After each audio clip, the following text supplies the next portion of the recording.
Welcome to The Northern Bridge, where we bring you global stories through an Afro-Canadian lens. I'm your host, and today we're diving into a report that should alarm every Canadian family. A new study reveals that the average Canadian family is handing over nearly half of their income to various levels of government and taxes. That's more than what families spend on food, housing, and clothing combined. This isn't just about numbers on a page. This is about your ability to build wealth and whether the Canadian dream is still achievable for working families.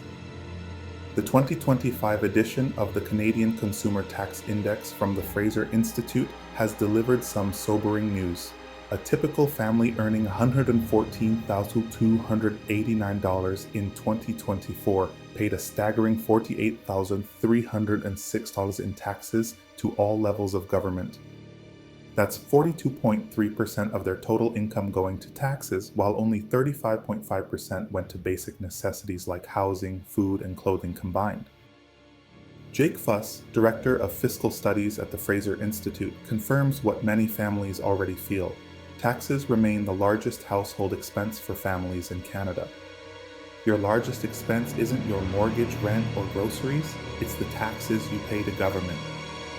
The report breaks down the average family's $48,306 tax bill. Income taxes were the largest component at $15,085, representing 31.2% of the total. Payroll and health taxes came next at $10,119, or 21.4%. Sales taxes accounted for $6,812, representing 14.1%. The remainder included property taxes, fuel and carbon levies, excise taxes, and other government charges. This doesn't even include hidden business taxes that get passed on to consumers through higher prices. Perhaps more concerning is the long-term trend. Back in 1961, the average family paid 33.5% of its income in taxes and spent 56.5% on basic necessities. Today, those numbers have completely flipped. Since 1961, the total tax bill has risen by an astronomical 2,784%, far outpacing increases in food, housing, and clothing costs. Inflation over the same period increased by 925%. This means taxes have grown 3 times faster than everything else.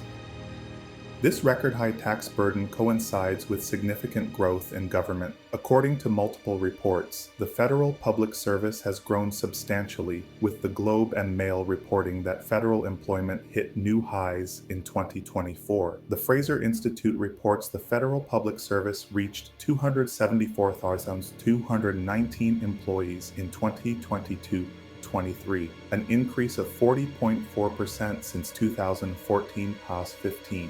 More government employees means higher payroll costs, which means higher taxes to fund those salaries and benefits. A survey from the Montreal Economic Institute found that 72% of Canadians believe their individual tax burden is too high, a finding from their 2022 polling that remains highly relevant to today's discussion. Samantha Dagres, communications manager at the MEI, puts it bluntly. Canadians are not on board with Ottawa's fiscal path. Canadians feel they're being squeezed by a government that is increasingly an impediment to their standard of living. How do we compare internationally? A separate study shows that Canadians pay about 70% more in income taxes than Americans. Even in the highest taxed US states, the burden is lighter than what Canadians face. Franco Terrazzano, Federal Director of the Canadian Taxpayers Federation, argues, "This is more proof that Canadians are overtaxed. Canadians pay too much tax because our governments waste too much money." A separate Fraser Institute study found that the top 20% of families pay almost 60% of all taxes collected. This concentration raises questions about whether high earners might be incentivized to leave Canada for lower tax jurisdictions. What is the Carney government doing about this? The proposed relief is modest, a 1-point cut to the lowest federal tax bracket, estimated to save the average Canadian about $400 annually. For a family paying $48,306 in taxes, a $400 reduction represents less than 1% relief. it's barely a band-aid on what many argue is a much deeper problem. Speaking of the current government, there's important context here. Prime Minister Mark Carney, who previously served in leadership roles at Brookfield Asset Management, has faced allegations of helping that company avoid significant Canadian taxes through offshore tax havens. According to multiple reports between 2021 and 2024, Brookfield Asset Management made $23.3 billion USD in income, but paid only $2 billion in taxes instead of the $6.1 billion they would have owed at Canada's corporate tax rate. The NDP has alleged this represents $5.3 billion CAD in avoided taxes during Carney's tenure. Carney has defended these practices as legal and efficient for pension fund investors, but the controversy raises questions about a leader involved in corporate tax minimization strategies addressing the tax burden facing ordinary Canadian families. For immigrants and new Canadians, these tax rates can be particularly shocking. Many come from countries with lower overall tax burdens. Understanding Canada's tax reality is crucial for financial planning and setting realistic expectations about take-home pay. If you're considering immigrating to Canada, factor these tax rates into your income expectations. That $80,000 job offer isn't really $80,000 in take-home pay. This tax burden crisis connects to broader issues. Housing affordability becomes even more challenging when governments take 42% of your income before you can save for a down payment. Building generational wealth becomes nearly impossible when such a large portion goes to government rather than savings. Small business creation becomes more difficult when potential entrepreneurs face such high personal and business tax rates. Renaud Brossard of the Montreal Economic Institute offers this assessment.